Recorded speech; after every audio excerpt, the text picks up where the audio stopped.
billahi minasyaitonir rajim. Bismillahirrahmanirrahim. Assalamualaikum warahmatullahi wabarakatuh. Alhamdulillahi rabbil alamin wassalatu wassalamu ala asyrafil anbiya'i wal mursalin wa ala alihi wa sahbihi ajma'in. Allahumma iftah alaina hikmataka وانشر علينا من خزائن رحمتك يا أرحم الراحمين رب اشرح لي صدري ويسر لي أمري واحلل عقدة من لساني يفقه قولي اللهم فقهنا في الدين وعلمنا التأويل واهدنا إلى صراطك المستقيم صراط الذين أنعمت عليهم من النبيين والصديقين والشهداء والصالحين وحسن أولئك رفيقا يا أرحم الراحمين سبحانك لا علم لنا إلا ما علمتنا إنك أنت العليم الحكيم آمين يا رب العالمين. Apa khabar sidang penonton sekalian? Selamat pagi, sabahul khair. Good morning diucapkan kepada penonton setia rancangan Soal Jawab Agama nombor 1 di Malaysia. Tak lain dan tak bukan, Tanyalah Ustaz, biar tahu, jangan keliru. Alhamdulillah, pertama-tamanya sama-samalah kita panjatkan kesyukuran kita kepada Allah Subhanahu Wa Taala kerana dengan izinnya Allah Subhanahu Wa Taala masih lagi memanjangkan usia kita, memberikan kebenaran untuk kita terus bernafas di atas muka bumi Allah Subhanahu Wa Taala ini. Tidak lain dan tidak bukan, salah satu tujuannya adalah untuk kita ta'abbud kepada Allah Subhanahu Wa Taala, menghambakan diri kita kepadanya. Mudah-mudahan setiap apa yang kita lakukan ini menjadi satu ibadah kepadanya. Dan alhamdulillah, salah satu cara untuk kita nak dapatkan pahala beribadah ini adalah dengan mendatangi dan juga mendekati majlis ilmu. Alhamdulillah sekarang di sini putus sekalian, mudah sebenarnya untuk akses kita kepada majlis ilmu ini, seperti mana kita sekarang ini berada di dalam rancangan Tanyalah Ustaz, dan mudah-mudahan pertemuan kita pada pagi ini membawa 1001 rahmat dan keberkatan dari sisi Allah Subhanahu Wa Taala. Alhamdulillah, bertemu lagi kita untuk edisi 14 Ogos 2022 bersamaan 16 Muharram 1444 Hijrah. Mudah-mudahan hari Minggu ini kita gunakan sebaik yang mungkin untuk kita meluangkan masa dengan keluarga, dan salah satunya dengan cara kita mengajak anak-anak kita, pasangan-pasangan kita untuk bersama-sama di dalam majlis ilmu kita pada pagi ini. Mudah-mudahan ianya menjadikan salah satu cara untuk kita nak mendapatkan sakinah dan juga rahmah di dalam keluarga kita, insya-Allah.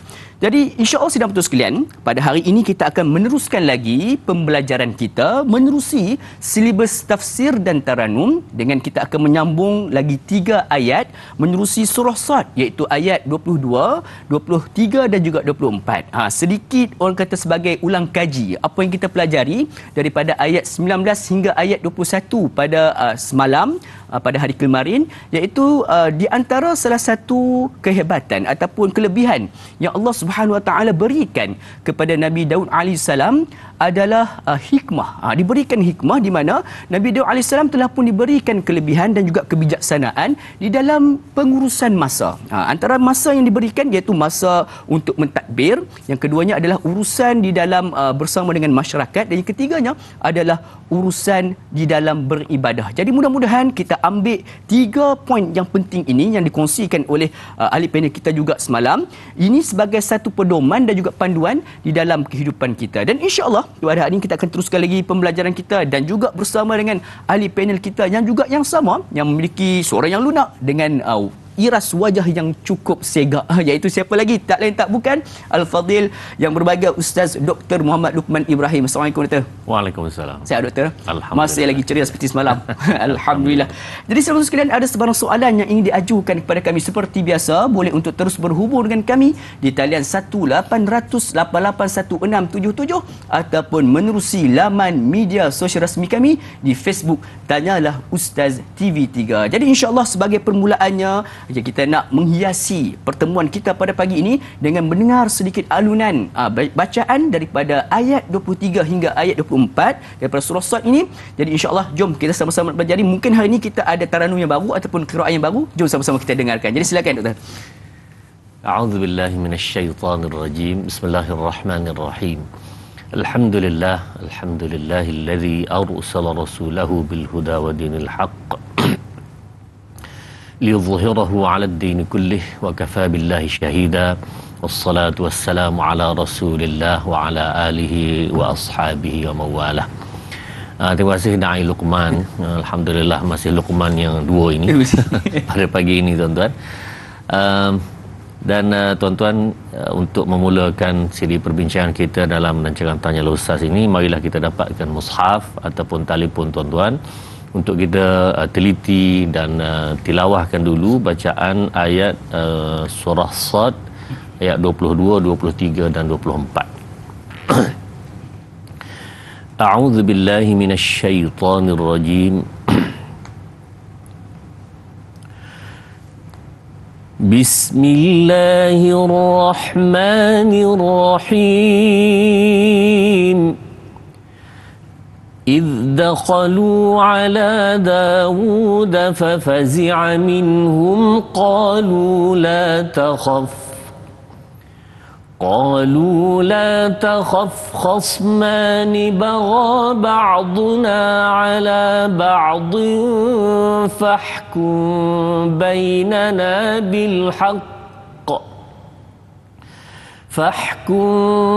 بيننا بالحق ولا تشطط واهدنا إلى سواء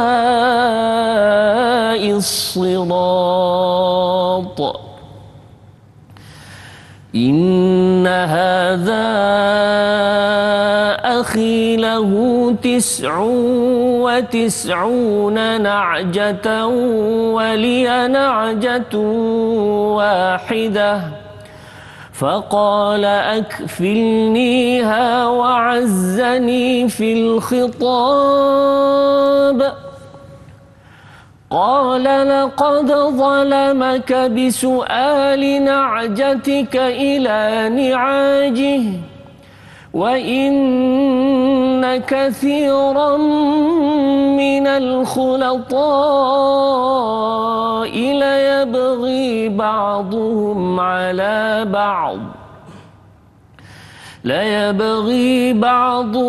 على بعض إلا الذين آمنوا وعملوا الصالحات وقليل ما هم وظن داود أنما فتناه فاستغفر ربه وخر راكعا وأناب صدق الله العظيم. Untuk maksudnya, tuan-tuan muslim rahmat Allah sekalian, iaitu ketika mereka masuk kepada Nabi Daud, lalu ia terkejut melihat mereka. Mereka berkata kepadanya, janganlah takut, kami ini adalah dua orang yang berselisih. Salah seorang dari kami telah berlaku zalim kepada yang lain. Oleh itu hukumlah kami di antara kami ini dengan adil, dan janganlah melampaui batas keadilan, serta pimpinlah kami ke jalan yang lurus. Sebenarnya seorang ini ialah seorang sahabat sebagai saudaraku. Ia mempunyai 99 ekor kambing betina dan aku mempunyai seekor sahaja.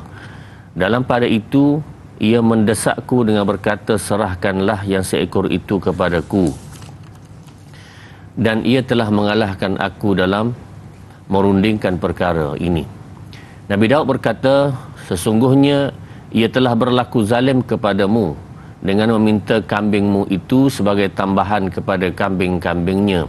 Dan sesungguhnya kebanyakan dari orang-orang yang bergaul dan berhubungan dalam berbagai-bagai lapangan hidup, setengahnya berlaku zalim kepada setengah yang lain, kecuali orang yang beriman dan beramal saleh, sedang mereka amatlah sedikit. Dan Nabi Daud setelah berfikir sejurus mengetahui sebenarnya kami telah mengujinya dengan peristiwa itu, iaitu ia memohon ampun kepada Tuhannya sambil merebahkan dirinya sujud, serta ia rujuk kembali bertaubat kepada Allah Subhanahu wa taala. Alhamdulillah, tuan-tuan muslimat rahmati Allah sekalian, kita telah membincangkan tentang kisah Nabi Daud ini, bersama Da'i Luqman kita pada semalam lagi, dan kita menyambung perbincangan pada hari ini. Dan kisah yang semalam ialah berkenaan dengan ada dua orang yang berselisih tentang kambing-kambing, ya, dan mereka telah merujuk kepada Nabi Allah Daud alaihi salam. Dan tuan-tuan, sebelum kita membincangkan lebih lanjut ini, Ustaz nak merujuk sedikit tentang bacaan Al-Quran yang kita biasa buat, iaitu tuan-tuan pada ayat nombor 23, ayat nombor 23, bacaan yang kita baca bersama-sama tadi adalah namanya bacaan iaitu Hafs daripada Asim. Ustaz ulang sekali, Hafs daripada Asim.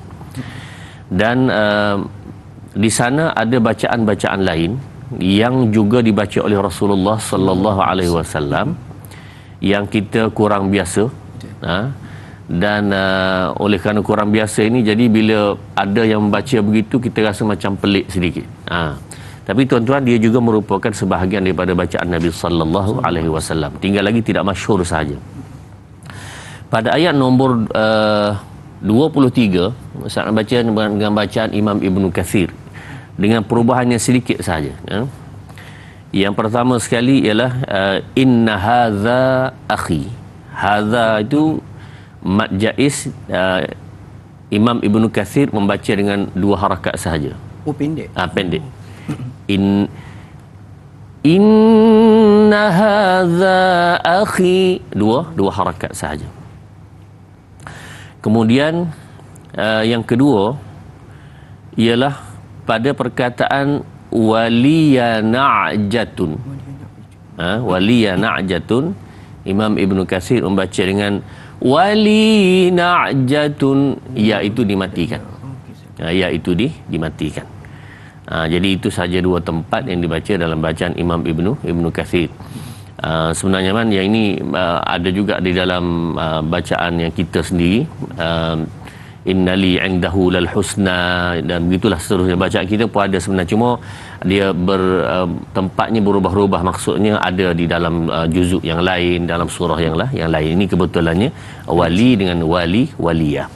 Baik, saya cuba dan tuan-tuan boleh ambil perhatian dua tempat tersebutlah. Yang pertama sekali hadza, dua harakat, dan wali na'jatun.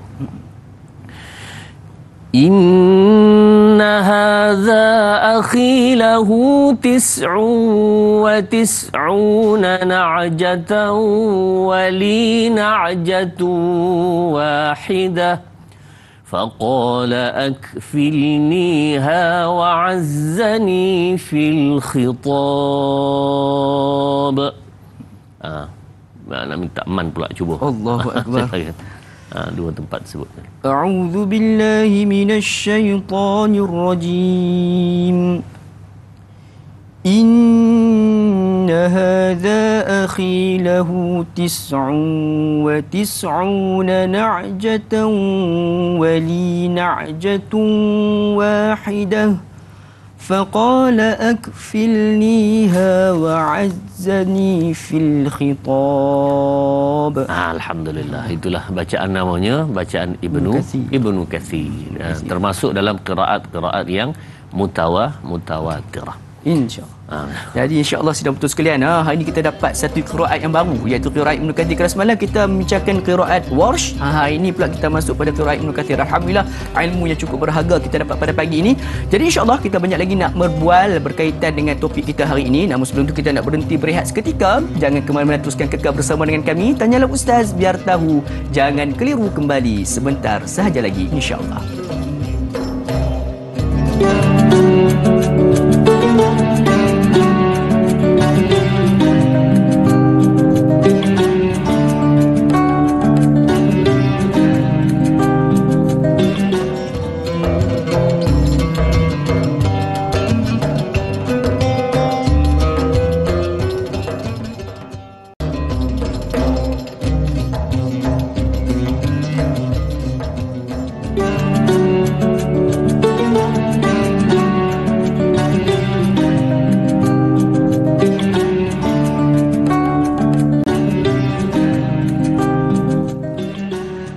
Alhamdulillah, sedang betul sekalian, kembali kita bergabung pada pagi ini di dalam Taman Syurga menerusi rancangan Tanyalah Ustaz Biar Tahu Jangan Keliru. Alhamdulillah, kita bersyukur pada Allah Subhanahu Wa Taala kerana merezekikan kita pada pagi ini untuk mendapatkan salah satu daripada ilmu yang cukup mahal, iaitu ilmu berkaitan dengan Al-Quran. Mudah-mudahan Allah Subhanahu Wa Taala memberikan kita kefahaman dan ilmu mentakwil Al-Quran, insya-Allah. Jadi sedang betul sekalian, masih lagi di dalam topik perbincangan kita daripada surah Sad ayat 22 hingga 24, dan alhamdulillah sebelum mana kita berhenti berehat sebentar tadi, kita sudah pun diperdengarkan di antara salah satu lagi bentuk qiraat yang ada di dalam pembacaan Al-Quran, iaitu qiraat daripada Imam Ibn Kathir. Alhamdulillah. Jadi kita teruskan lagi lah doktor penyakit kita pada pagi ini. Namun sebelum itu, sidang betul sekalian, ada sebarang soalan yang ingin diajukan kepada kami, boleh seperti biasa untuk terus berhubung dengan kami di talian yang tertera di kaca televisyen anda, insya-Allah. Jadi jom sama-sama kita teruskan lagi dengan pemahaman kita ataupun tadabbur kita di dalam ayat-ayat yang berikutnya. Silakan doktor. Baik, tuan-tuan muslim-muslimat rahmat Allah sekalian, bila Nabi Allah Daud telah diberi kelebihan yang pelbagai, termasuk di dalam yang kita bincang pada hari semalam, wa faslal khitab. Nabi Allah Daud alaihissalam ini dia ada kelebihan untuk memberi keputusan yang tepat, yang baik, yang memberi kebaikan kepada ramai orang-orang yang mengadu kepada dia. Dan sampailah masa Allah Subhanahu Wa Taala, sebagaimana Ustaz sebutkan semalam, iaitu seorang nabi, seorang rasul akan diuji oleh Allah Subhanahu Wa Taala. Dan termasuk dalam kisah pada hari ini ujian kepada Nabi Allah Daud alaihissalam. Dan asyaddun nasi bala'an al-anbiya, manusia yang paling banyak diuji oleh Allah Subhanahu Wa Taala para nabi dan para rasul. Kemudian yang kurang sikit itu berkadaran kepada ketinggian dia dengan ke sisi Allah Subhanahu Wa Taala. Baik, ada para ulama mufassirin menyebutkan sebab apa yang Allah menguji Nabi Daud alaihissalam ini. Masing-masing ada pandangan lah. Sebahagian yang kitab tafsir Ustaz rujuk ialah memberi pandangan bahawa Nabi Allah Daud alaihissalam ini telah meminta kepada Allah, ya Allah, berilah aku satu kedudukan seperti mana kedudukan Ibrahim, kedudukan Ishaq, kedudukan Yaqub. Makna nabi-nabi yang diuji oleh Allah Subhanahu Wa Taala sebelum ini.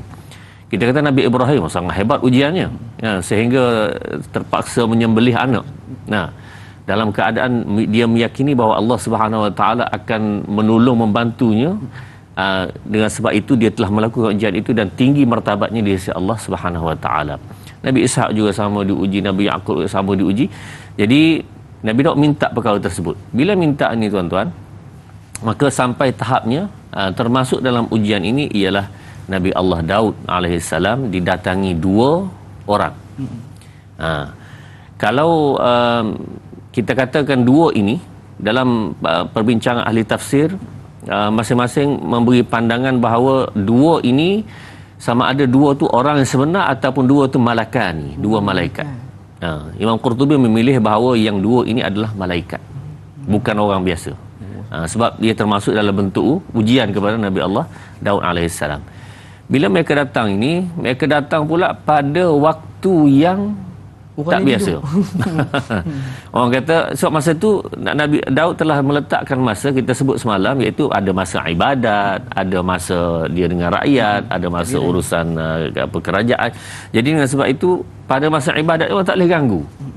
Dan kita kata ada orang yang menjaga Allah Daud, memang tak boleh masuk, dia pergi panjat tembok pula. Boleh panjat tembok. Iz tasawwarul mihrab, pergi panjat tembok. Jadi pada masa itu Nabi Allah Daud terkejutlah.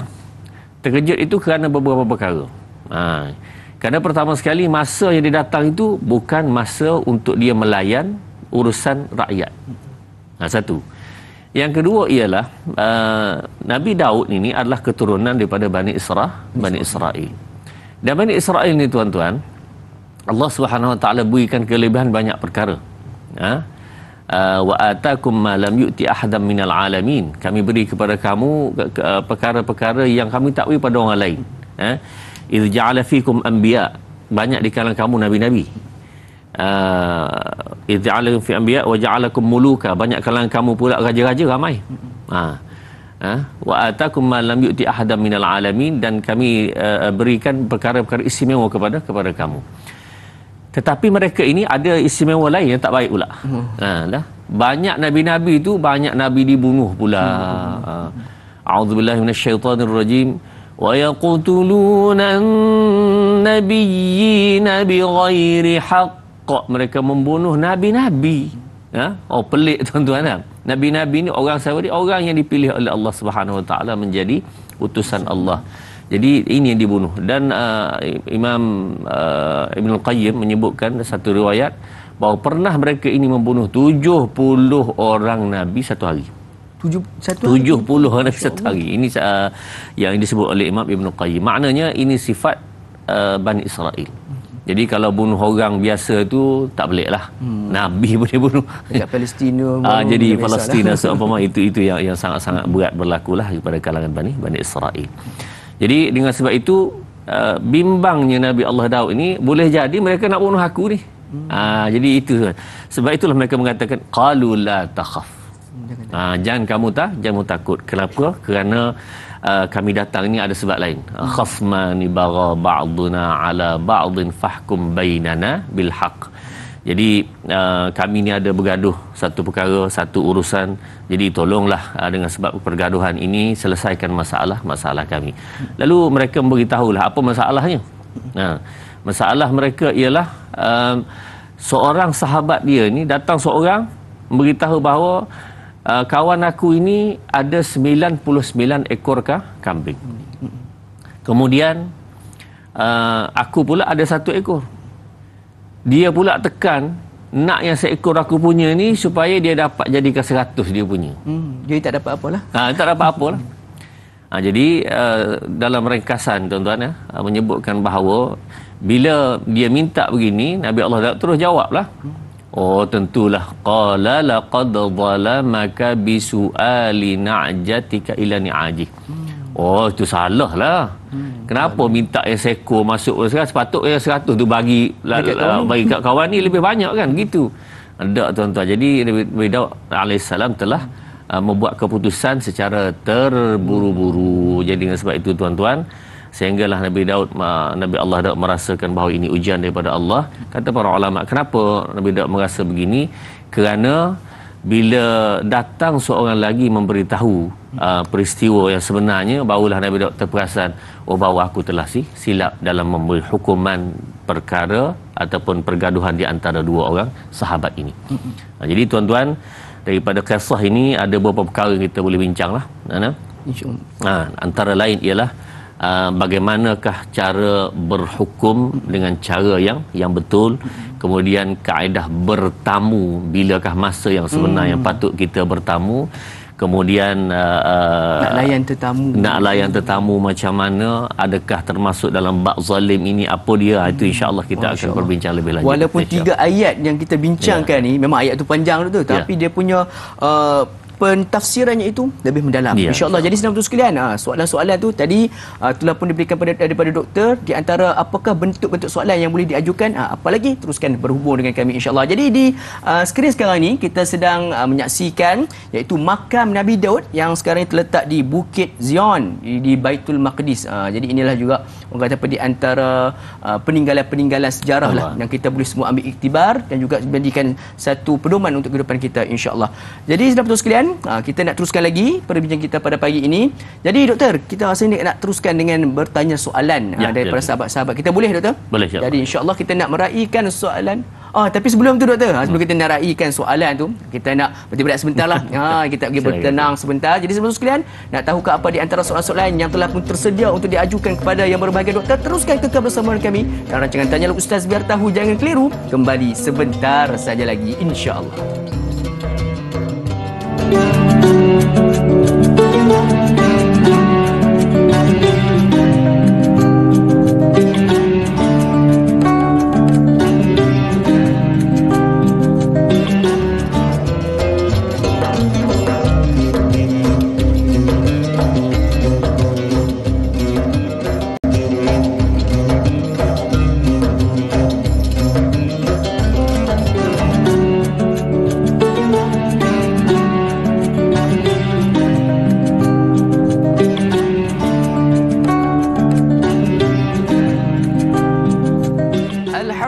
tuan-tuan sekalian, kembali kita bertemu pada pagi ini dalam rancangan Tanyalah Ustaz, biar tahu jangan keliru, memecahkan topik yang cukup eksklusif berkaitan dengan surah Sad ayat 22 hingga ayat 24. Alhamdulillah tuan-tuan sekalian, kepada sahabat-sahabat saudara serumpun kita dari Brunei, Indonesia dan seantero dunia sedang menyaksikan menerusi live Facebook kita pada pagi ini. Apa lagi?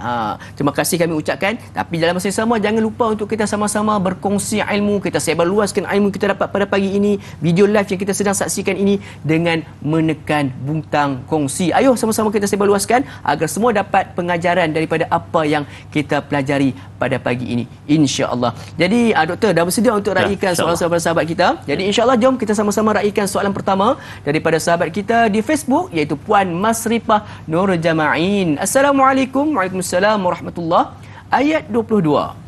Mengapa lelaki itu meminta supaya Nabi Daud AS menjatuhkan keputusan yang adil kepada mereka berdua? Apakah yang mereka maksudkan kepada Nabi Daud AS dengan berkata, dan janganlah engkau menyimpang dari kebenaran dan berilah kami petunjuk ke jalan yang lurus? Mohon pencerahan doktor. Terima kasih. #biar tahu jangan keliru. Silakan doktor.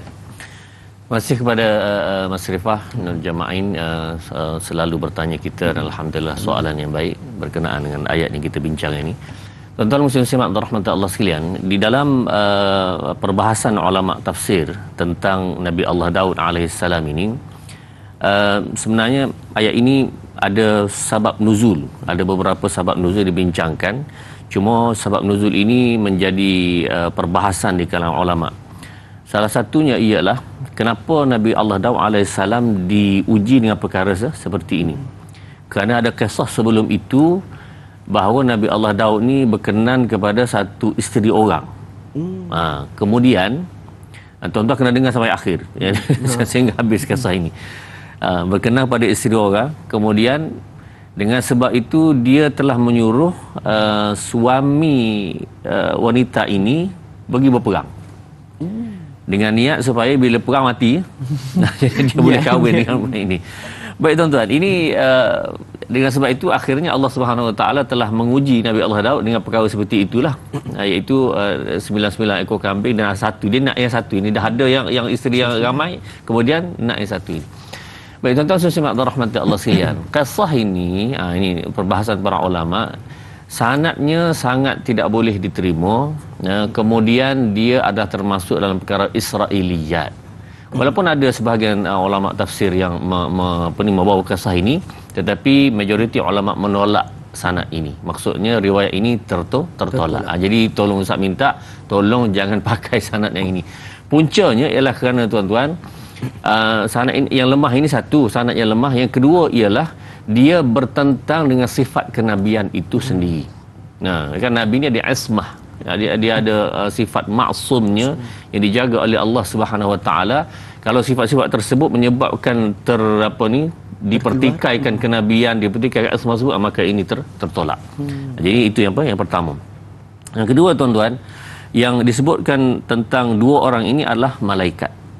Datang menguji Nabi Allah Daud, dan Ustaz cenderung mengatakan bahawa punca ujian ini adalah disebabkan Nabi Allah Daud meminta supaya dia diberi kedudukan seperti mana Ibrahim, Ishaq, Yaqub, nabi-nabi yang lebih tinggi, lebih awal daripada dia lah. Jadi dengan sebab itu Allah Subhanahu Wa Taala ingin meletakkan martabat Nabi Daud yang lebih tinggi, maka Allah Subhanahu Wa Taala beri pengujian, dan itu biasa. Dia berlaku kepada mana-mana rasul. Bahkan tuan-tuan, kenapa dinamakan ulul azmi minar rusul? Ulul azmi ini ialah rasul-rasul yang mempunyai keazaman, makna kesabaran, kekuatan yang begitu sekali menghadapi ujian. Sebab itu nama ulul azmi itu. Jadi Rasulullah SAW paling tinggi, kenapa? Dia paling teruk dia punya ujian. Ibrahim, kemudian Musa, Isa dan Nuh. Jadi semua itu adalah ujian-ujian yang Allah beri, dan ujian ini meningkatkan martabat. Seorang yang diuji oleh Allah Subhanahu Wa Taala dengan kalau dia ada dosa, maka dikira pengampunan kepada dosa. Gak Rasul tak ada dosa, maka bila diuji dia meningkat tahap tersebut. Jadi mereka minta supaya mereka diberi keadilan yang betul. Ini adalah salah satu bentuk ayat untuk menguji Nabi Allah Daud alaihi salam. Insya-Allah. Jadi ini merupakan satu iktibar buat kita juga. Kadang-kadang kita ni mungkin rasa beban dengan ujian yang Allah berikan. Sebenarnya Allah sedang meningkatkan darjat kita di sisinya. Mudah-mudahan kita terus bertabah dan juga kita terus bersabar dengan ujian diberikan, insya-Allah. Jadi doktor, kita ada pemanggil di talian untuk soalan berikutnya. Assalamualaikum. Waalaikumsalam warahmatullahi wabarakatuh. Dari Luqman dan juga Dr. Muhammad Luqman Ibrahim. Saya Omar Abdul Majid dari Felda Cini Timur 3, Pekan Pahang. Assalamualaikum doktor dan dai. Waalaikumsalam warahmatullahi wabarakatuh. Apa khabar Tuan Haji Omar pagi ni? Alhamdulillah saya sihat. Dan dai dan doktor sihat ya pagi ni ya. InsyaAllah sama-sama. Semoga terus diberikan kesihatan untuk terus bertanyakan soalan pada kami, insyaAllah. Silakan soalan pagi ni Tuan Haji Omar. Ya, soalan saya begini doktor dan dai. Seperti doktor sebutkan tadi terjemahan dari surah Sad ayat yang ke-22 ya, 22 hingga 24 ya. Jadi pagi ini yang kita bincangkan. Ini yang kita sedia maklum tadi, bagaimana pengertian ayat yang ke-22 tadi mengatakan Nabi Daud yang seorang yang diberi kelebihan ataupun mukjizat sebagai seorang yang bijaksana, paling bijak dalam membuat keputusan. Persoalan saya doktor, kenapa Nabi Daud begitu terburu-buru membuat keputusan yang didatangi oleh dua malaikat tadi? Dan apakah iktibar ataupun pengajaran yang boleh dikaitkan dengan kehidupan kita seharian hari ini? Dan kita selalu sangat buat keputusan terburu-buru dan tidak menepati apa yang dikehendaki, apa keadilan itu tidak dapat ditegakkan. Jadi apakah kaitan yang boleh dikaitkan dengan kehidupan kita yang di akhir zaman ini doktor? Itu soalan saya doktor dan dai. Terima kasih banyak doktor dan dai. Assalamualaikum. Waalaikumsalam. Terima kasih Tuan Haji Omar berkaitan dengan terburu-buru di dalam buat keputusan doktor. Silakan. Terima kasih kepada Tuan Haji Omar, pemanggil tegar kita. Alhamdulillah, semoga Allah beri kesihatan kepada beliau berpanjangan. Dan tuan-tuan muslim yang dirahmati Allah sekalian, perlu diingat bahawa kalau ditanya kenapa Nabi Allah Daud terburu-buru, makna tidak biasanya wafasal khitab ni Nabi Allah Daud berfikir panjang, meneliti. Tuan-tuan, pertama sekali perlu kita ingat bahawa seorang Nabi adalah manusia. Dah. Hatta Nabi SAW sebut dalam surah Al-Kahfi itu, innama ana basyarum mithlukum, aku ni manusia biasa macam kamu. Yuha ilayya. Yang benar-benar membezakan kita dengan Rasul ialah dia diwahyukan, lalu diberi ismah. Maka dengan sebab itu ismah ni maksudnya maksum daripada dosa-dosa, terselamat daripada dosa-dosa. Itu seorang Nabi dan Rasul. Dan tuan-tuan, jadi bila sebut manusia biasa, berlakulah. Itu hakikat. Tersilap itu benda biasa sebagai manusia. Kalau yang tak silap ni malaikat. Malaikat disebut dengan jelas oleh Allah Subhanahu Wa Taala, la ya'sunallaha ma amarahum, dia tidak melakukan dosa, wa yaf'aluna ma yu'marun, dia macam robot yang mana dia buat apa yang disuruh sahaja. Itu malaikat. Manusia tak. Dia diberi dua pilihan. Wa hadainahun najdain, kamu nak pilih jalan A boleh, jalan B boleh. Imma syakira wa imma kafura, bersyukur boleh, jadi kufur boleh. Itu manusia. Jadi sebab itu pilihan-pilihan ini ada di kalangan manusia. Dengan sebab itu Nabi Allah Daud sebagai manusia biasa tidak terlepas daripada sifat-sifat seperti ini. Jadi satu. Yang kedua adalah tuan-tuan, pada masa itu ialah waktu beribadat Nabi Allah Daud. Dia terkejut macam mana orang ni boleh datang. Dahlah datang pula waktu tersebut, kemudian lompat pagar lagi. Kita biasa dengar cerita lompat pagar. Jadi tuan-tuan, maknanya benda itu pelik. Jadi dalam keadaan terkejut ni, kita punya pertimbangan pun rasanya akan lari. Orang yang bijak pun, orang yang boleh bertenang pun tiba-tiba gitu kan, terkejut, berdebar. Lepas tu pula dikaitkan pula kisah di kalangan Bani Israel membunuh para rasulnya Nabi sebelum ini memang ramai. Jadi Nabi Daud dalam keadaan terkejut demikian, agak-agak apa berlaku, ya boleh jadilah perkara ini disebabkan oleh sebab-sebab yang tersebut. Cuma tuan-tuan, Ustaz suka nak kaitkan di sini, di dalam boleh Ustaz masukkan sikit berkenaan dengan orang tu datang secara terkejut nak bertamu di rumah orang ni tuan-tuan. Islam dia ada kaedah nak bertamu ni. Nak tanya soalan pun ada waktu-waktunya. Hatta dalam Quran sebut yang tidak boleh kita bertamu, tidak boleh kita mengganggu orang 3 waktu. Dan surah An-Nur, a'udzubillahi minasyaitonirrajim, min qabli salatil fajri wa hina tad'una thiyabakum minadh-dhahirati wa min ba'di salatil isya. 3 waktu ini. Min qabli salatil fajri, sebelum subuh. Sebelum subuh nak bagi rumah orang apa macam. Satu. Kemudian lepas zuhur. Lepas zuhur ni maksudnya waktu sekejap yang kita berehat, yang kita panas pada waktu itu orang Arab kan, bila dia panas dia buka baju dalam rumah dia kan, dia berehat. Kemudian min ba'da salatil isya, lepas waktu isya. Jadi para ulama bincang ini kaedah umum yang tidak boleh diganggu tuan rumah pada masa ini. Itu adab bertamu. Baik. Habis tu kita nak datang menghadik kita malam macam mana? Kalau dia dah maklum, dia dah izin, tak apalah. Cuma cerita-cerita ni nak terjah ni. Terjah begitu. Jadi makna orang ni pun dah salah. Seduk kaedahnya tidak betul. Jadi tuan-tuan, ini kaedah-kaedah diajar oleh Nabi sallallahu alaihi wasallam.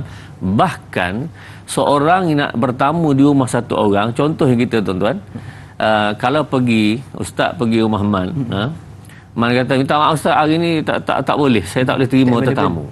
Tak available. Jadi tuan-tuan, wa idza qila lakum urji'u farji'u. Kalau kamu diminta balik, maksud tak available tadi, balik. Dan dia tak boleh terasa hati apa-apa, tuan rumah tak sedia menerimanya. Ya tak? Jadi itu hak tuan rumah, dan yang tetamu tadi tidak boleh kata, Allah, kita datang pun tak boleh layan sikit ke. tak boleh. Dia berhak untuk melakukan itu di rumah dia. Dan orang kalau duduk rumah lama, maka tuan rumah tu boleh kata, minta maaf lah saya ada urusan, tapi kita segan lah nak kata begitu. Hakikatnya boleh dari sudut adab dan dari sudut kaedah yang disuruh oleh Islam. Itu cara bertamu. InsyaAllah itu adalah cara di antara cara kita memenuhi undangan ataupun tamu kita. Jadi insyaAllah betul sekalian, mudah-mudahan terjawab soalan daripada Tuan Haji Umar kita sebentar tadi. Banyak lagi kita akan diskusikan sebentar saja lagi. Kita berehat berjeda sebentar. Jangan ke mana-mana, teruskan kekal bersama dengan kami. Tanyalah Ustaz, biar tahu, jangan keliru.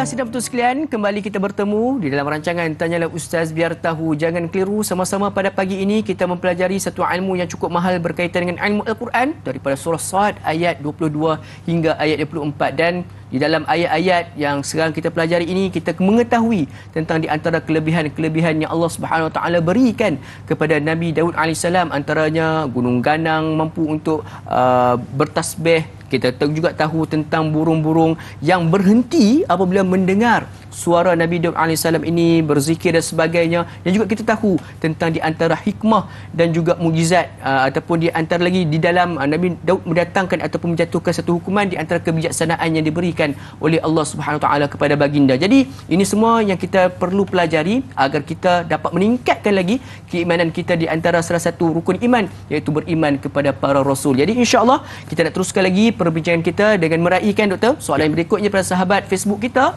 daripada Tuan Hasnu'in Wahid. Assalamualaikum. Waalaikumsalam warahmatullahi. Merujuk kepada ayat 22, sungguh kekuasaan seorang raja dan rasul di zaman yang lampau adalah mutlak pada mereka. Tetapi di zaman kita sekarang ni Doktor, institusi raja lain dan institusi perundangan berlainan. Soalan saya Doktor, apakah kebaikannya di zaman kita sekarang ini atas perbezaan ini? Mohon pencerahan dari Doktor. Sekian, terima kasih.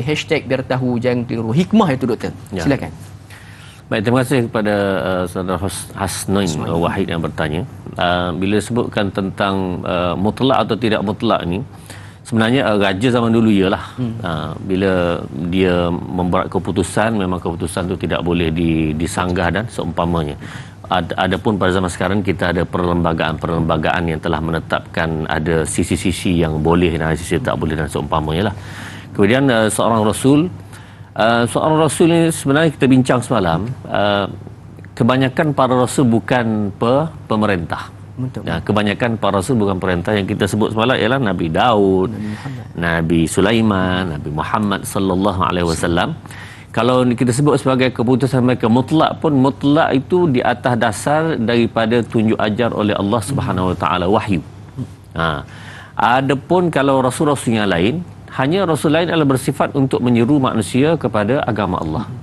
Jadi oleh kerana dia tidak bersifat pemerintah, maka dia nak buat keputusan secara mutlak itu saya rasa itu tidak mudah lah. Kenapa? Kerana macam mana nak buat keputusan sedangkan dia tidak memerintah, ya tak? Jadi dengan sebab itu tuan-tuan, kebanyakan para rasul adalah berada di atas jalan dakwah, menyeru manusia supaya menyembah Allah dan mentaati perintah Allah Subhanahu wa taala. Itu caranya. Jadi qul hadhihi sabili ad'u ila Allahi ala basiratin ana wa man ittaba'ani. Qul hadhihi sabili ad'u ila Allah, inilah jalan aku menyeru kepada Allah Subhanahu wa taala. Cuma kalau Nabi sallallahu alaihi wasallam mulanya di atas jalan dakwah, kemudian bila dia mendapat satu kekuasaan, maka pada masa itulah baru berlakunya perundangan, undang-undang, cara berhukum apa semua selepas itu. Tapi pada awalnya lebih kepada jalan dakwah yang sebagaimana kita maklum lah. Jadi tugasan Rasul itu yang utamanya adalah jalan dakwah, tetapi kalau dapat jadi raja itu ada satu bonus lagi. Jadi insya-Allah mudah-mudahan terjawab soalan daripada Tuan Hasnuain kita sebentar tadi, insya-Allah. Jadi doktor, untuk soalan berikutnya kita nak raikan pemanggil di talian. Assalamualaikum. Waalaikumsalam, sahabat Mamu yang mulia ni, Ustaz. Allahu Akbar. Apa khabar Mamu? Alhamdulillah. Semua Mamu doalah biar kita selamat daripada dunia sampai akhirat. InsyaAllah Mamu doakan semua orang yang jadi elok lah dalam. InsyaAllah. Terima kasih Mamu. Dapat hubungi kami lagi hari ini Mamu. Terima kasih. Alhamdulillah Tuhan bagi kat Mamu cakap lagi. Alhamdulillah. Tapi, alhamdulillah Tuhan bagi kat kita semua kita boleh bercakap. Syukur pada Tuhan. Silakan Mamu soalan pagi ni Mamu. Soalan Mamu yang kan Nabi Allah Daud punya masalah, kalau duduk jadi perangai lah nak kita duk buat ni lah, nak Mamu duk buat ni perangai lah. Yang jantan pergi jadi perempuan pergi jadi jantan.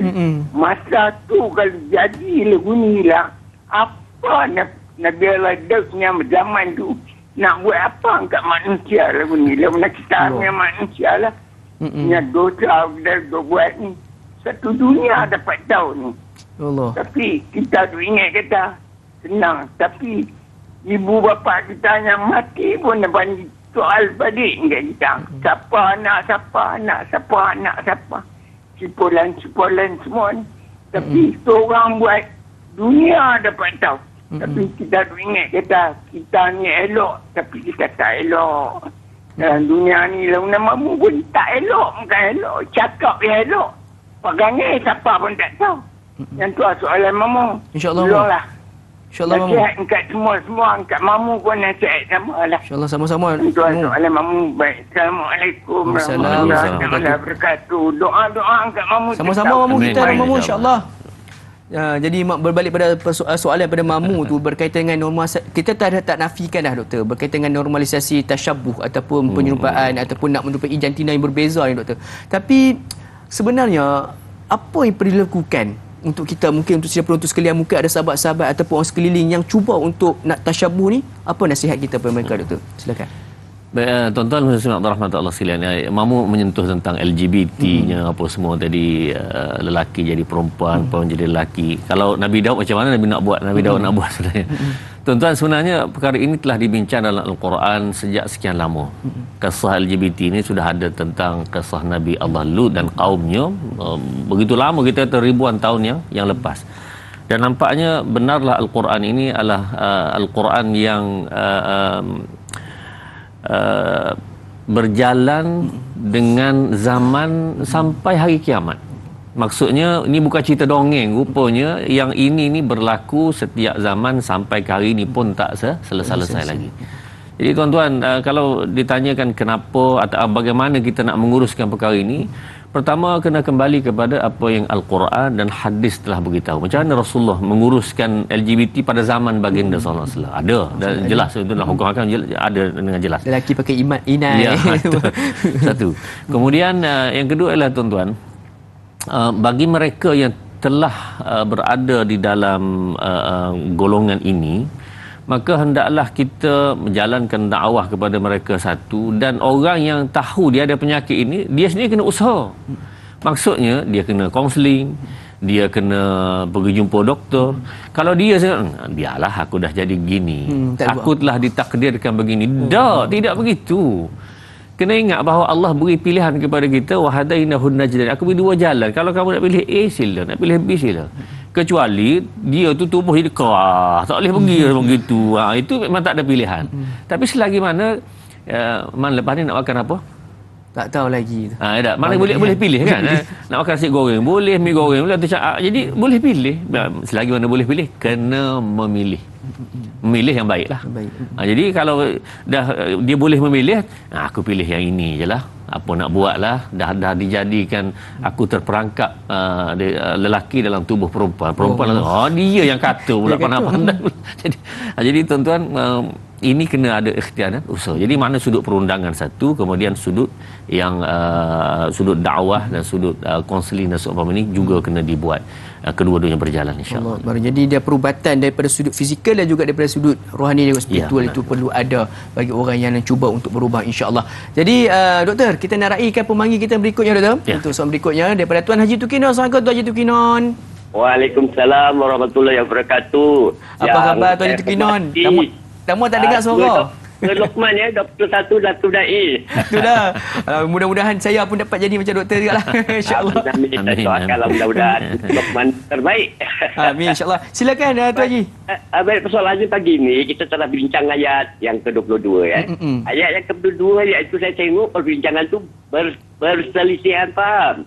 Jadi nak minta pandangan atau apa yang diselisihkan Ustaz dan Dai. Adakah kerana harta ataupun kerana apa-apalah juga, sebab pada ayat yang seterusnya mengatakan ada kambing. Jadi ada seorang dapat kambing 99, ada seorang lagi dapat 1. Jadi adakah kerana itu menjadi perselisihan? Itu saja soalannya pagi ni. Terima kasih banyak-banyak Ustaz dan Dai. Assalamualaikum warahmatullahi wabarakatuh. Terima kasih Tuan Haji Tukinon di atas soalan yang diberikan. Dia sebenarnya berbalik kepada persoalan daripada ayat 22 dan juga 23 tu. Adakah perselisihan ini berlaku disebabkan oleh harta? Bagaimana kami itu? Silakan Tuan. Baik, terima kasih kepada Haji Tukinon. Soalan yang sangat baik dan alhamdulillah kita dapat bersama lagi Haji Tukinon. Semoga Allah beri kesihatan yang berpanjanglah kepada Haji Tukinon. Tuan-tuan muslimin dan rahmat Allah sekalian. Berkait dengan masalah harta ini memang tidak akan selesai daripada dulu sampai ke hari kiamat. Pasti akan ada. Yang macam tuan-tuan baca dalam berita terbaru ini, kes yang pelbagai dah. Kadang-kadang kita tak terfikir seorang anak akan saman ayah, seorang suami akan dengan isteri. Begitulah. Sangat-sangat banyak perkara ini berlaku.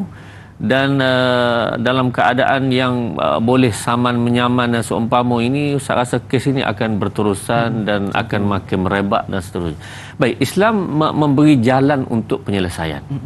Iaitu kembali kepada kaedah-kaedah ditetapkan. Kalau dalam hal pembahagian harta, faraid.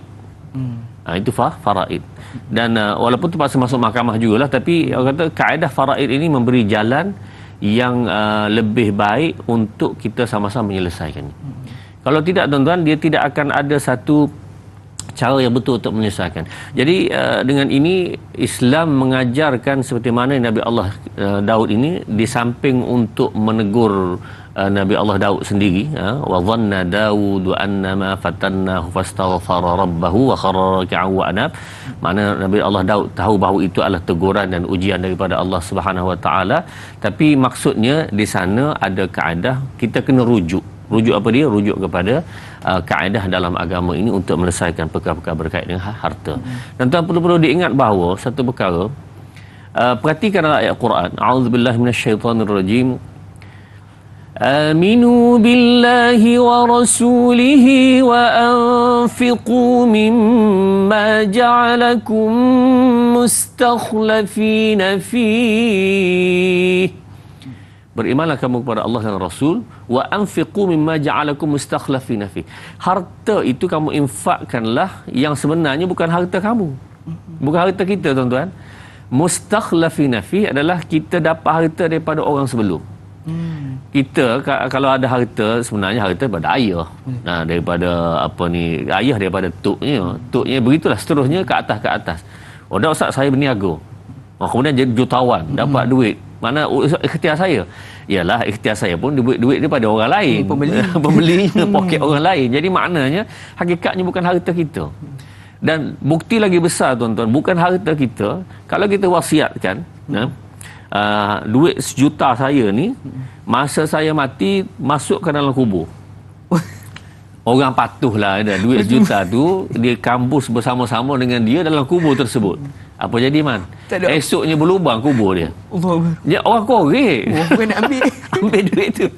Jadi makna betul memang bukan duit dia punya. Ya dah, iaitu mustakhlifina fi. Hakikatnya harta itu bukan harta kita, harta itu sebenarnya al-mal malullah. Bahkan hadis Nabi SAW, satu hadis dalam Sahih Bukhari, Rasulullah tanya kepada para sahabat, nak tak aku beritahu orang yang mencintai harta malu warithihi ahabbu ilaihi min malihi.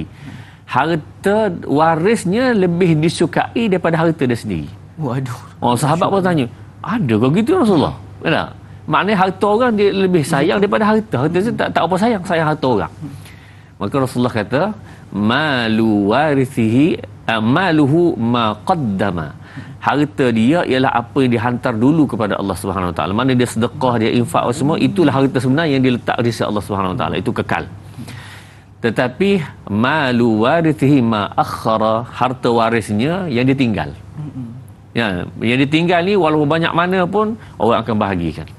Bukan lagi harta dia. Jadi harta kita sebenarnya, tuan-tuan, ialah harta yang kita ambil dan kita sedekahkan buat kebaikan, amal jariah. Itu harta kita di hadapan Allah Subhanahu Wa Taala di akhirat. Allahu Akbar. Jadi bila mana menyebutkan tentang harta ni, memang dia satu isu yang tidak akan selesai. Ya, betul. Dan sebab tu dalam Quran pun saya teringat lagi ada satu perbincangan juga di dalam rancangan Tanya Ustaz di dalam surah At-Takatsur, Alhaakumut Takatsur. Jadi betul berkaitan dengan ayat tu, Alhaakumut Takatsur ni menceritakan bahawa rupanya memanglah sifat manusia ni dia akan berlumba-lumba ikut pada sampai masuk kubur tu. Allah Akbar. Jadi mudah-mudahan kita semua terlindung daripada sifat tersebut, insya-Allah. Jadi teman sekalian, kita nak beralih dengan soalan berikutnya, Doktor, daripada sahabat Facebook kita yang berikutnya, Puan Ruby Abu Bakar Ruby. Assalamualaikum. Waalaikumsalam warahmatullahi. Merujuk ayat 23, serahkanlah kambingmu itu kepadaku dan dia mengalahkan aku dalam perdebatan. Apakah perdebatan yang dimaksudkan dalam ayat ini dan aku ditujukan kepada siapa? Mohon ulasan dari Doktor. Terima kasih. #biar tahu jangan keliru. Saya kata. Terima kasih kepada Ruby Abu Bakar Ruby. Wa'azzani faqala akfilniha wa'azzani fil khitab. Maknanya benarkan aku dan berilah jasa ekor itu kepada aku. Maknanya yang empunya 99 tadi telah meminta yang 1 ekor. Tukang ceritanya yang 1 ekor ni. Tukang kambing yang dia punya 1 ekor, dialah menceritakan kepada Nabi Allah Daud, kawan tu minta yang dia 99, minta yang 1. Dan dia ada kelebihannya ialah bercakap. Kalau kita kata dia ada kelebihan dari sudut mempertahankan hak dia itu, dan bagaimana cara pertahankan, adakah benar atau tidak, tuan-tuan? Cara nak mempertahankan hak tu yang kita sebenarnya nak highlightkan ni. Tapi sebelum tu, Doktor, kita nak berhenti sebentar. Sebab apa kita nak melabuhkan tirai terlebih dahulu di TV3. Jangan lupa untuk saksikan ekstra eksklusif 30 minit di TV9 sebentar saja lagi. Tanyalah Ustaz biar tahu jangan keliru, kembali sebentar saja lagi, insya-Allah.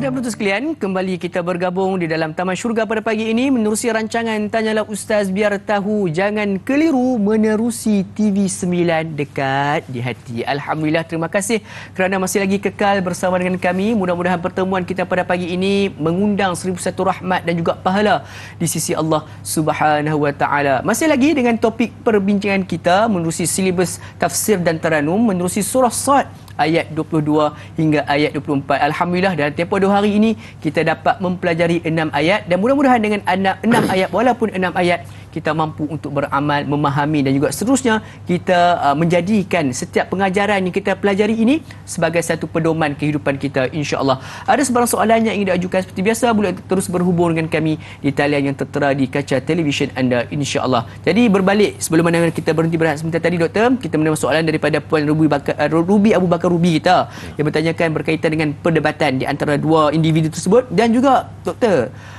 macam kalau kita tengok penceritaan ini macam agak tergantung. Kita tidak tahu sebenarnya siapa yang bersalah dalam hal ini, doktor. Silakan.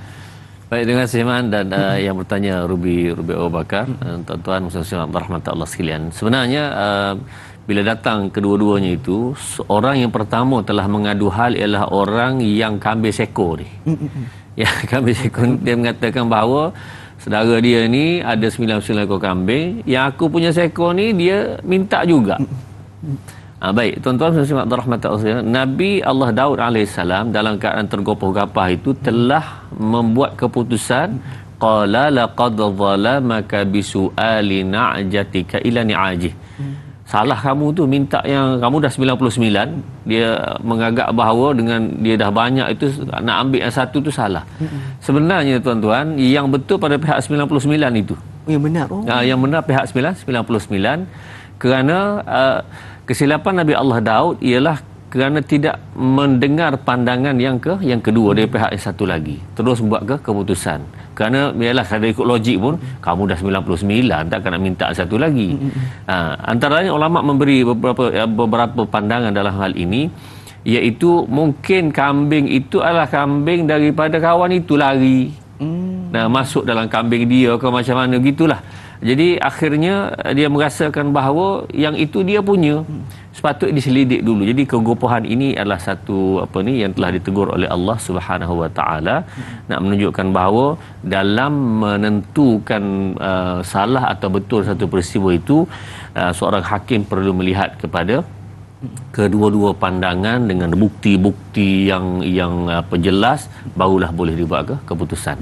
Dan dalam hal ini tuan-tuan, Ustaz nak menarik perhatian, kisah yang kita kata kes yang hampir sama, hakim ini perlu meneliti kepada bukti-bukti, kepada penjelasan yang sejelas-jelasnya. Nabi SAW pernah berlaku kisah ini ataupun kes yang hampir seperti ini kepada satu orang sahabat bernama Hatib bin Abi Balta'ah. Hatib bin Abi Balta'ah adalah salah seorang pada sahabat besar. Bila Nabi SAW nak menyerang kota Mekah pada tahun ke-8 Hijrah, kerana orang Mekah yang perjanjian Hudaybiyah dia langgar. Hudaybiyah tu dia langgar. Jadi Rasulullah telah menyiapkan tentera, dah kamu langgar perjanjian dengan Islam, maka kita akan buat pembalasanlah kepada mereka. Jadi bincang punya bincang. Lalu Nabi SAW telah berbincang dengan beberapa sahabat besar, dan Hatib bin Abi Balta'ah ada dalam perbincangan tersebut. Dan Hatib bin Abi Balta'ah telah menulis satu surat kepada penduduk Mekah. Tulis surat pada penduduk Mekah dengan tujuan-tujuan tertentu, dan dia hantar surat tersebut melalui seorang perempuan yang berjalan, kita kata naik kalda atau naik unta daripada Madinah ke Mekah. Jadi bila surat tu telah dihantar, wanita ni berjalan musafir kan, sehingga satu tempat namanya Rabudah Khah. Bila sampai di situ, Jibril turun beritahu kepada Rasulullah SAW peristiwa ini. Jadi Rasulullah telah tahu peristiwa, iaitu Hatib bin Abi Balta'ah tulis surat kepada penduduk Mekah melalui seorang wanita. Maka dengan sebab itu tuan-tuan, Rasulullah telah menghantar Sayyidina Ali radhiyallahu akramallahu wajhah dan juga Miqdad, sahabat Nabi, Miqdad bin Aswad, dihantar untuk kejar perempuan tersebut. Bila dia kejar sampai di lembah Kah. Ini tuan-tuan, antara buktinya benarnya Rasulullah sallallahu alaihi wasallam. Rasulullah tak tahu pun, tak pergi pun, tak lihat pun, tapi kamu pergi di lembah Kah, tak ada seorang wanita. Kamu minta surat dengan dia. Minta surat yang dia. Minta surat dengan dia. Jadi sampai tu Sayyidina Ali minta surat, dia pun dia berhelah-helah lah, dia tak mau nak beritahu apa semua. Sayyidina Ali cek dia punya barang-barang semua, tak ada. Tinggal lagi satu je pada tubuh kamu ni. La tukhrijannal kitab aw lanulqiyanna thiyab. Sama ada kamu nak beri atau kami telanjangkan kamu. Itu bila tengok sangat tegas, maka dia pun kata tak apalah. Akhirnya dia mengaku dan dia pun ambil dalam sanggul. Dulu kan perempuan ada sanggul tinggi. Sekarang pun sanggul tinggi juga. Ada. Sanggul tinggi. Jadi rambut panjang itu dia sanggul, kemudian dia letak satu jarum yang panjang itu cucuk. Dalam jarum itulah ada surat tersebut. Kecil lah surat. Surat kecil dia selit je kan. Jadi akhirnya bawa balik kepada Nabi sallallahu alaihi wasallam. Baik, soalannya. Soalannya kenapa Rasulullah sallallahu alaihi wasallam suruh pergi ambil surat? Sedangkan Jibril datang beritahu, kan dah betul berita itu.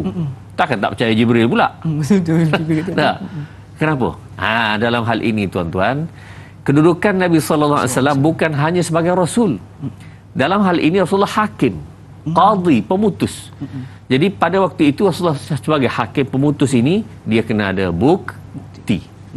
Dia tak boleh nak kata Jibril beritahu aku dah. Kalau gitu ramai pula jadi alasan umat akhir zaman ni kata ada malaikat datang beritahu. Jibril beritahu. Susah gitu tuan-tuan.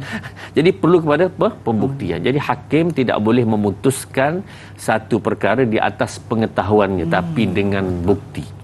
Kalau satu kampung tu kan ada pencuri lah. Dalam pencuri kita tahu dah, biasa pencuri kawan ni dia pula kaki dadahnya apa semua, dia selalu mencuri. Kita tahu dah kebiasaan dia. Jadi bila berlaku kuciran, tentu orang ni lah. Tak boleh gitu. Dia kena berbukti. Kenapa berbukti? Kerana inilah yang disuruh oleh Nabi sallallahu alaihi wasallam sebagai ajaran Islam. Jadi Rasulullah suruh ambil surat tadi adalah menunjukkan inilah bukti. Hatib, fama baluka, apa hal kamu menulis surat kepada golongan musyrikin Mekah. Itu juga sebenarnya satu bukti tentang akhlak Nabi tu. Allah hebat sungguh. Walaupun benda tu dah benar, walaupun Jibril dah beritahu, namun begitu tetap juga seorang rasul memutuskan satu hukuman perlukan kepada pengadilan juga pembuktian. InsyaAllah mudah-mudahan terjawab soalan tersebut. Kita nak beralih dengan soalan berikutnya dengan meraihkan pemanggil di talian daripada Puan Nur Fahini. Assalamualaikum. Waalaikumsalam warahmatullahi wabarakatuh. Maaf tuan, maaf. Tuan Nur Fahini, apa khabar? Baik. Alhamdulillah. Silakan dengan soalan pagi ni insya-Allah. Assalamualaikum Ustaz Luqman. Ya, silakan. Saya bekas pelajar Ustaz Luqman sebenarnya. Masya-Allah. Saya itulah call dapat hari. Alhamdulillah, rezeki. Saya nak tanya, saya lewat sikitlah tadi. Tengok Ustaz Luqman bincang pasal Nabi Daud. Jadi saya nak minta Ustaz Luqman hurai berkenaan dengan mukjizat Nabi Daud ni yang dikatakan ada dua, iaitu Nabi Daud ni boleh melemburkan besi. Dan yang kedua Nabi Daud diberikan ilmu matematik kan. Dan peristiwa Nabi Daud dengan Talut dengan Jalut tu minta Ustaz Luqman kita nak dengar ilmu daripada Ustaz Luqman. InsyaAllah. Dapat jelaskan insya-Allah. Terima kasih Ustaz Luqman. Assalamualaikum. Assalamualaikum warahmatullahi wabarakatuh. Satu panggilan istimewa ni, ibarat reunion ya doktor. Silakan doktor. Baik, terima kasih kepada Nur Fahini. Soalan sangat baik. Betul lah Ustaz pun menjangka Nur ini wanita tapi lagi tak apalah, tak ada masalah. Sebenarnya tuan-tuan, kalau nak kait dengan nama sikit, orang kita suka guna perkataan nama Maisarah. Maisarah lelaki sebenarnya. Dalam kalangan. Ya, dalam kalangan orang Arab Maisarah lelaki. Tapi tak apalah, sudut makna tu okey dah. Setinggal lagi Ustaz nak beritahu penggunaan perkataan tersebut ada yang sebenarnya nama macam perempuan tapi lelaki. Baik.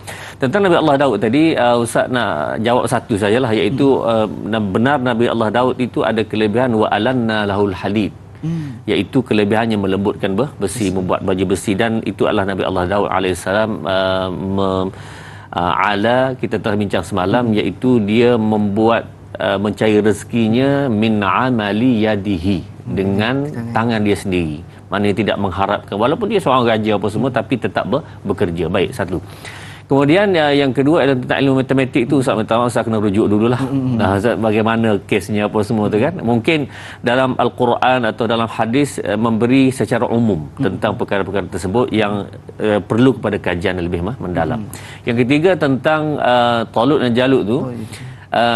Ada ayat khusus falamma fasala Talut bil junud qala innallaha mubtaliikum binahar, dan insya-Allah akan sampai kepada ayat tersebut ada Ustaz akan bincangkan tentang kisah ni lebih lanjut. Jadi kita orang kata apa sebagai orang kata apa sebagai rumusannya tu sedikit nak tahu kena tengoklah untuk episod-episod yang akan datang insya-Allah. Jadi jom sama-sama kita nak raikan juga soalan yang berikutnya daripada sahabat Facebook kita Pak Suli Romli. Assalamualaikum. Waalaikumsalam warahmatullahi. Soalan saya, kenapa Nabi Daud AS berkata, kamu telah berbuat zalim kepada saudaramu hanya dengan meminta seekor kambing sahaja, sedangkan kambing itu tidaklah pula kambing itu dicuri tetapi diminta, seperti dalam ayat ke-24. Mohon pencerahan Ustaz. Terima kasih. #biar tahu, jangan keliru. Silakan Ustaz. Baik. Terima kasih kepada Pak Suli Ramli.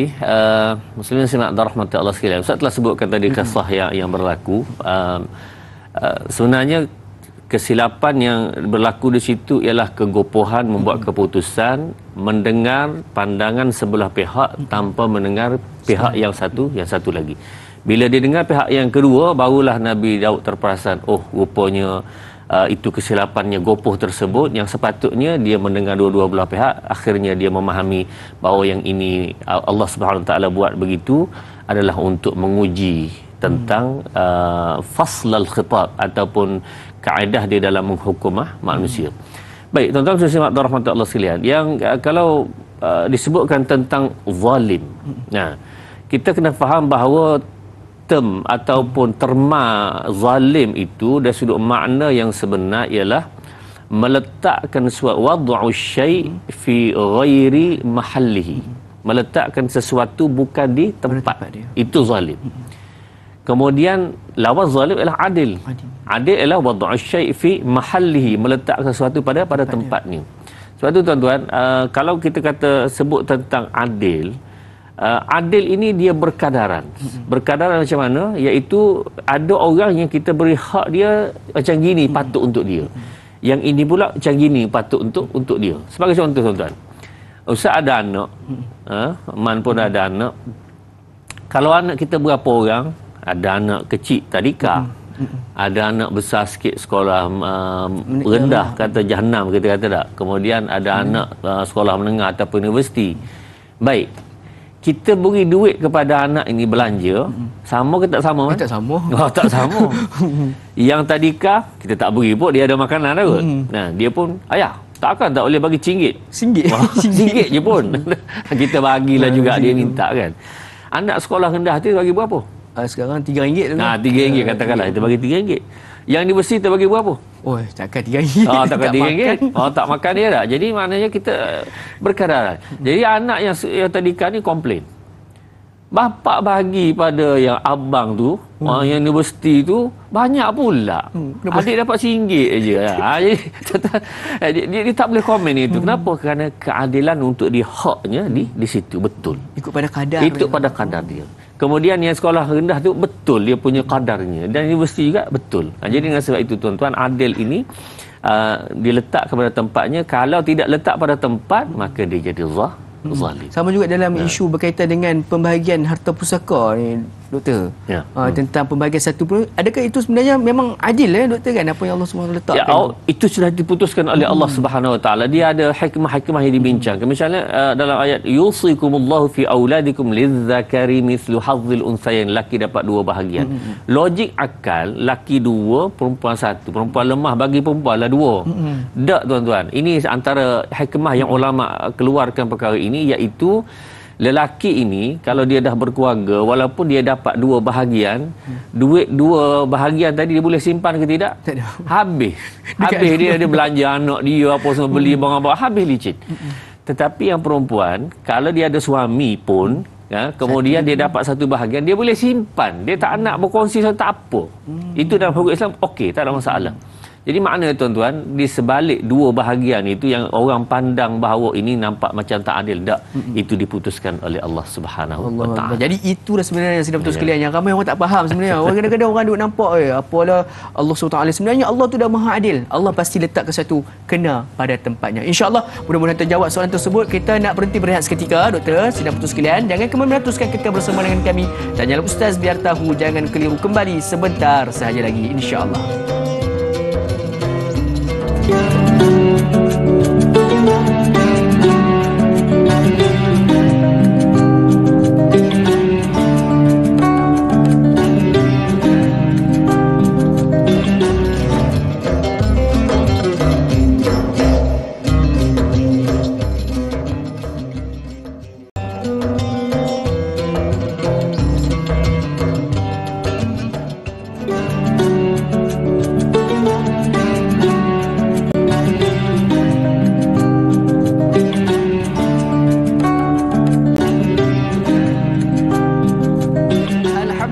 Sekalian, kembali kita bertemu di rancangan Tanyalah Ustaz biar tahu, jangan keliru, memasuki segmen yang terakhir untuk episod kali ini. Mudah-mudahan pertemuan kita, setiap pembelajaran kita, setiap baik-baik dan juga kalimah kita sebut daripada ayat-ayat Quran ini mendatangkan pahala buat kita semua insya-Allah. Masih lagi di dalam pembelajaran kita dalam surah Sad ayat 22 hingga ayat 24. Jadi untuk soalan berikutnya doktor, saya sebenarnya tertanya-tanya jugalah satu soalan ni doktor.